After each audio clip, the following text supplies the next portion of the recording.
this actually feels like a sports story that is like custom made for you being on Jenkins and Jonez. But we have to talk about game ball gate, I guess is what game ball gate with the Bucks and the Pacers.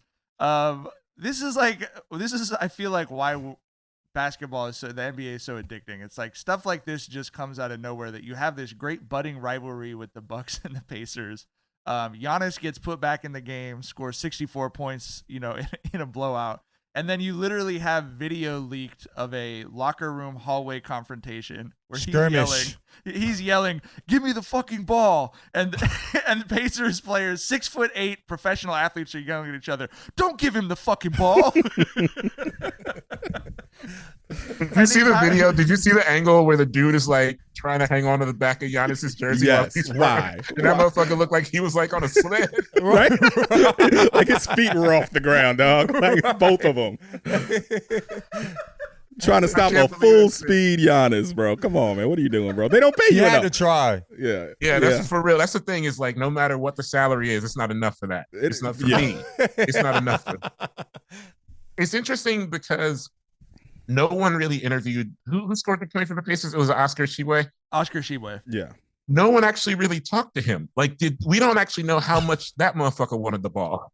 And so, and we know it was bullshit because they played the whole, it's his first NBA points. He technically had him in the in-season tournament, right? No one is. I don't think there's any hooper here saying, well, technically I didn't count in the game book, so that's not technically my first point. No, motherfucker, you were out there against NBA talent. You scored an NBA talent. Those are your first NBA points, bro. First points. Yeah. It felt to me like he was probably like, no, I don't really want, I'm cool. I don't need the ball. But the Pacers, me and Petty were like, we're going to get you don't worry. We got you. We're going to get you. And he's like, no, it's good. It's good. And they're like, no, man.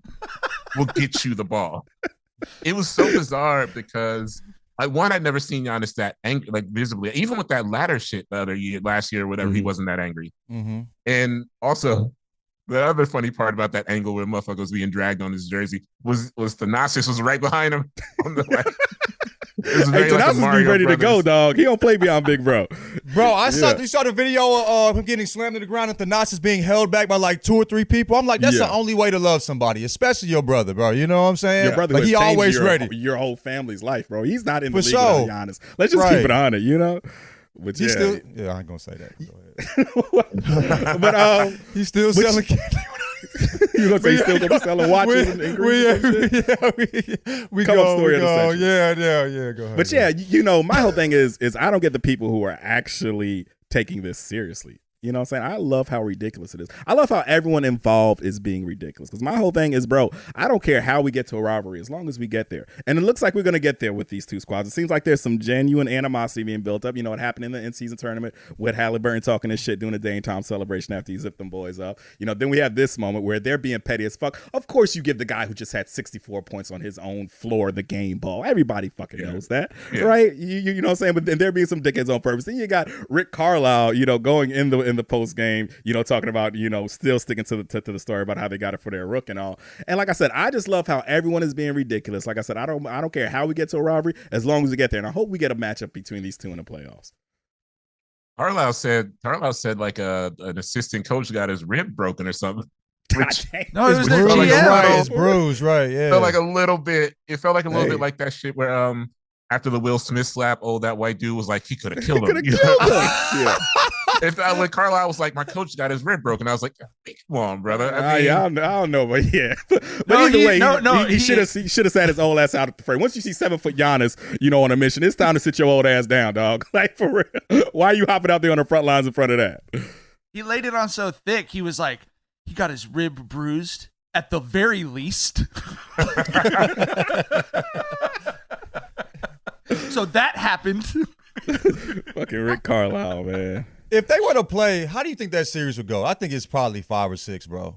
I think it'd be fun. If fun, 5 or 6. Listen, if you're gonna get the pissed off Giannis who gonna hang 60 on him, like, you know what I'm saying? Oh, it's gonna be light work. Yeah, it's gonna be light. But I think it's gonna be light work either. The Pacers can't guard anybody. Right. It's gonna be light work either way. I mean, granted that showing in the in-season tournament was real, right.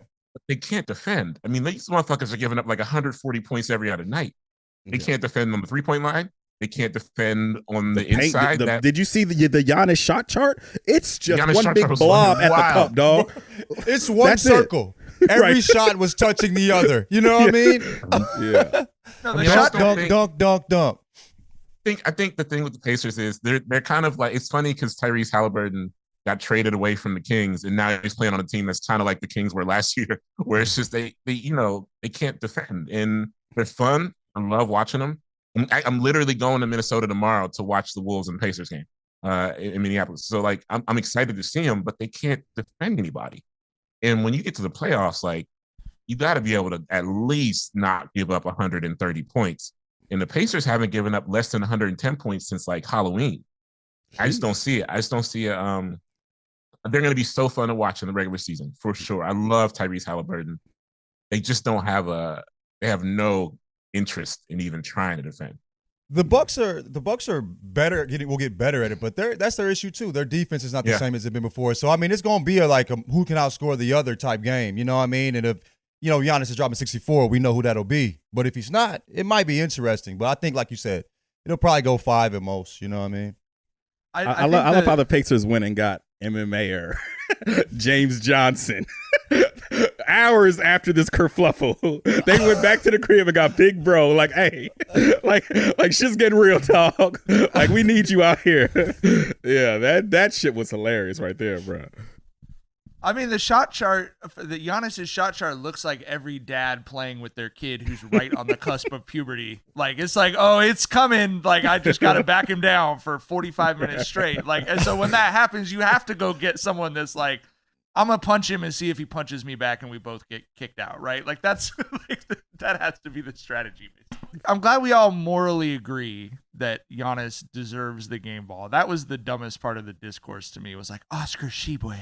Did you know who he was prior to this? I did, because I enjoy learning how to pronounce people's names. So okay. I do know who Oscar Shibwe is. Is that the dude who was like the best college rebounder ever? Is that his claim to fame? Yeah. Kentucky. Yeah. Yeah. But to Tyler's point, it was like he hit a free throw in the in-season tournament. I understand why statistically the final didn't count as like the stats or whatever, but it was the most watched regular season game in like 10 years, and he scored a point in it. So I think we can all agree that to him that was probably significant to worry the game ball. But but Hanif made a great point. We haven't heard from Oscar Shibwe. Like, they've made him into the Franz Ferdinand of the NBA. Like Giannis could end up signing with the Lakers or something to beat the Pacers if they get good enough. Like, this could be a decade-long hatred that stemmed out of them saying, we have to get him the ball. That's that good old-fashioned rookie hazing there right there, bro. Like, sometimes you got to take them lumps. Sometimes you got to pay for everyone's dinner. Sometimes you got to do people's laundry. Sometimes you got to let the whole squad lie on you. You know what I'm saying? That's just the initiation of being an NBA player. Rookie hazing shit. I mean, in terms of as far as rookies go this season, not a lot of them there's not a whole lot of them who are helping their teams immediately. So this is one way. Yeah, got to contribute how you can, man. That's how you stay in the league. Doing the shit that doesn't show up on the box score, shit like that. That's perfect. In the NBA, the game can change in an instant, but no matter how the action unfolds, DraftKings Sportsbook has your back. This week, new customers can score $150 instantly in bonus bets just for betting $5 on basketball. Win or lose, you get an instant dub. Download the DraftKings Sportsbook app now and use code Jenkins, Jenkins. Jenkins. New customers can get $150 instantly in bonus bets for betting just $5 on basketball. Only on DraftKings Sportsbook with code Jenkins. The crown is yours.